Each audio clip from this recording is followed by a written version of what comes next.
PowerPlayChess, brought to you in association with Kagi.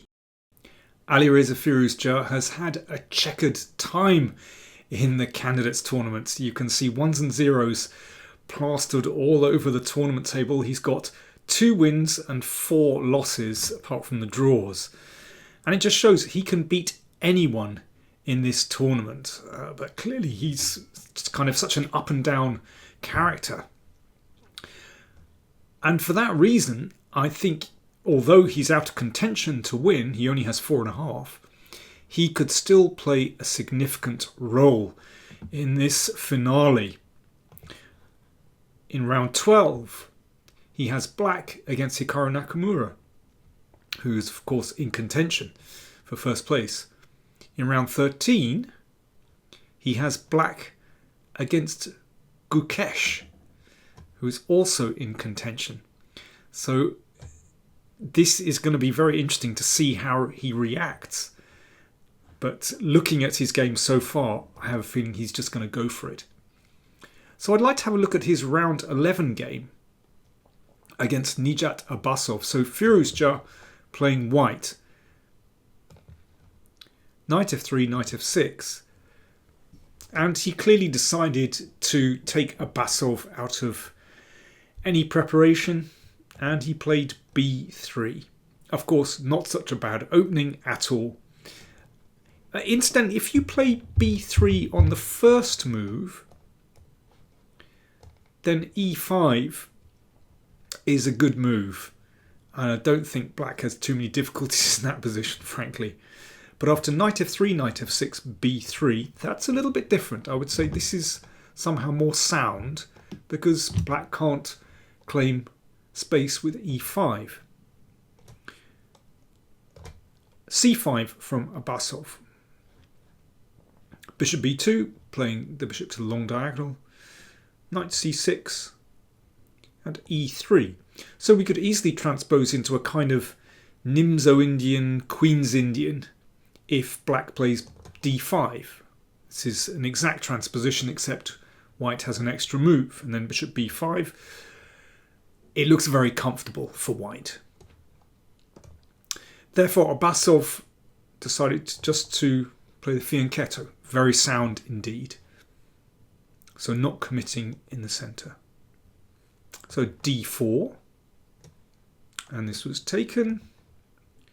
Knight takes d4. And bishop g7. Bishop e2. Castles from both sides. And here Abasov has to decide what to do with his centre. Does he want to somehow claim some centre, but then, you know, he might get attacked? Or does he want to do something else? You could play d6 here. And bishop d7 and set up very modestly. But that would allow white to play c4. So it's not absolutely clear how black should play. But of course black should be fine here. Abasov exchanged on d4. Alireza recaptured the bishop. And then d5.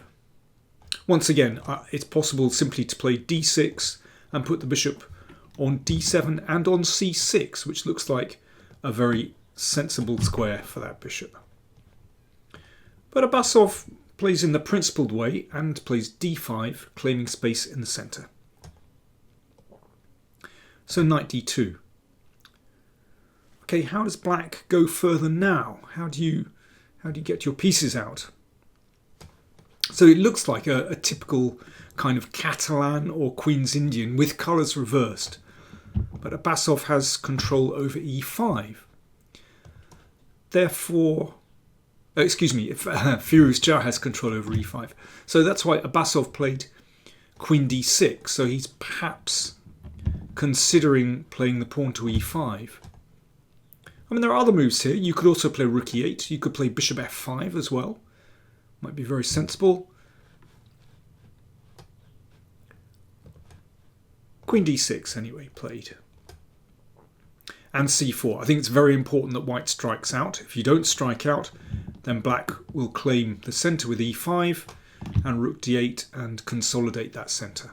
So c4 hits back. But also, looking at that queen, it's perhaps not on the most stable square. I mean, just for example, if pawns are exchanged, then the queen will have to move again. That's a bit annoying for black, because you want to complete your development. These are still stuck. Abasov played rook d8 after about 9 minutes thought. And then an exchange on d5.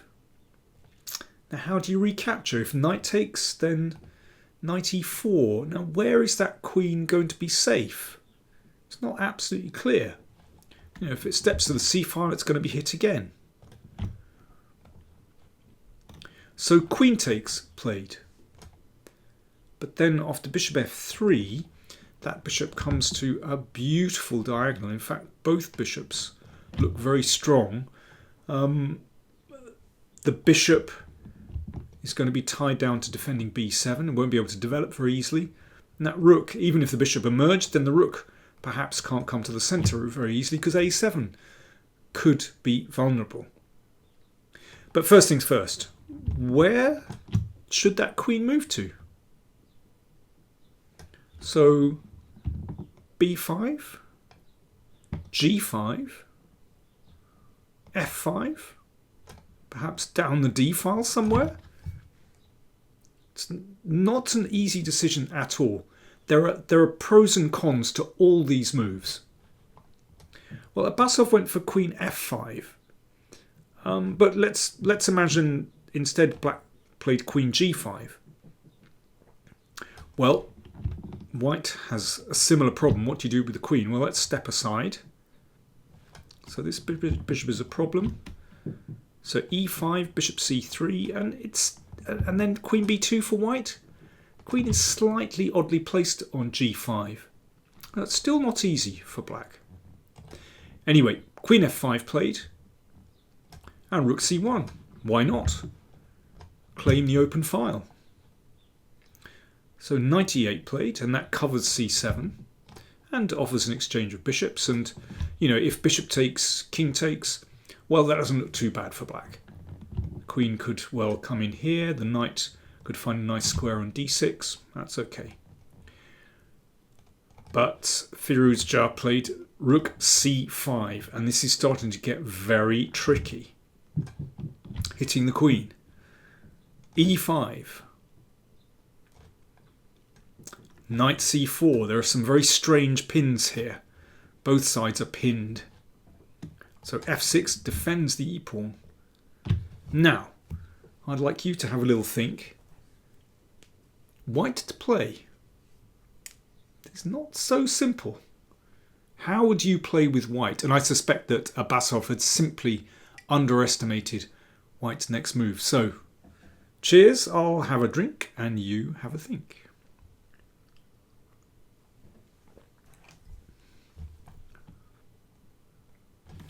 So perhaps you were thinking to step away from the pin, so queen e2. Well, that one's no good. Okay, pawn takes bishop isn't possible, there's a pin here. However, after queen e6, the bishop has to move, and then e4 wins the bishop.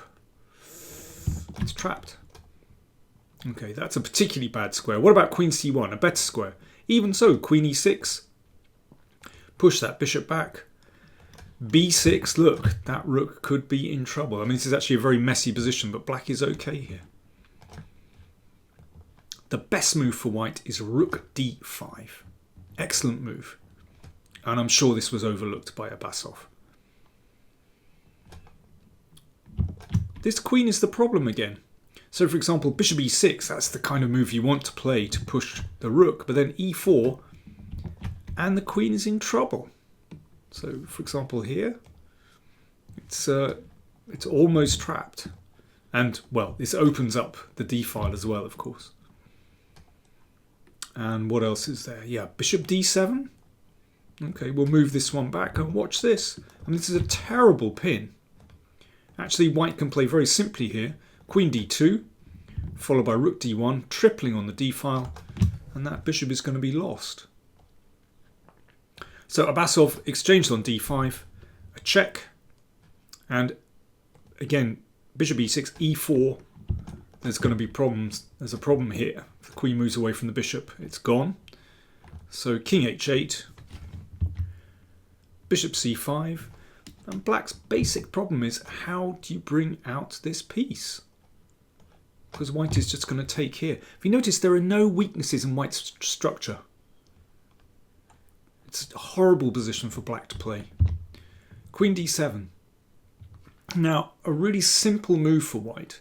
You might think, well, okay, black might be able to consolidate here. Bishop f3. Lovely move. So, threat to exchange and take here. And, well, queen d1, rook d1, and then there's nothing to stop the rook coming down here. I mean, it's a dreadful position. Let's go back. So, rook b8 was played. Oh, that's hopeless. This drops. Knight b6. And, well, I'm sure knight takes bishop is good. But that one is absolutely crushing. And white is going to emerge a piece up because rook takes knight check. And then this piece will drop. An absolute shocker. Now, how many moves was that? That was, let me see, 24 moves. 24 move win. An absolute crush. So, Alireza, he is such a dangerous player. And I have a feeling he is going to affect the final standings of the candidates tournament. Stick around.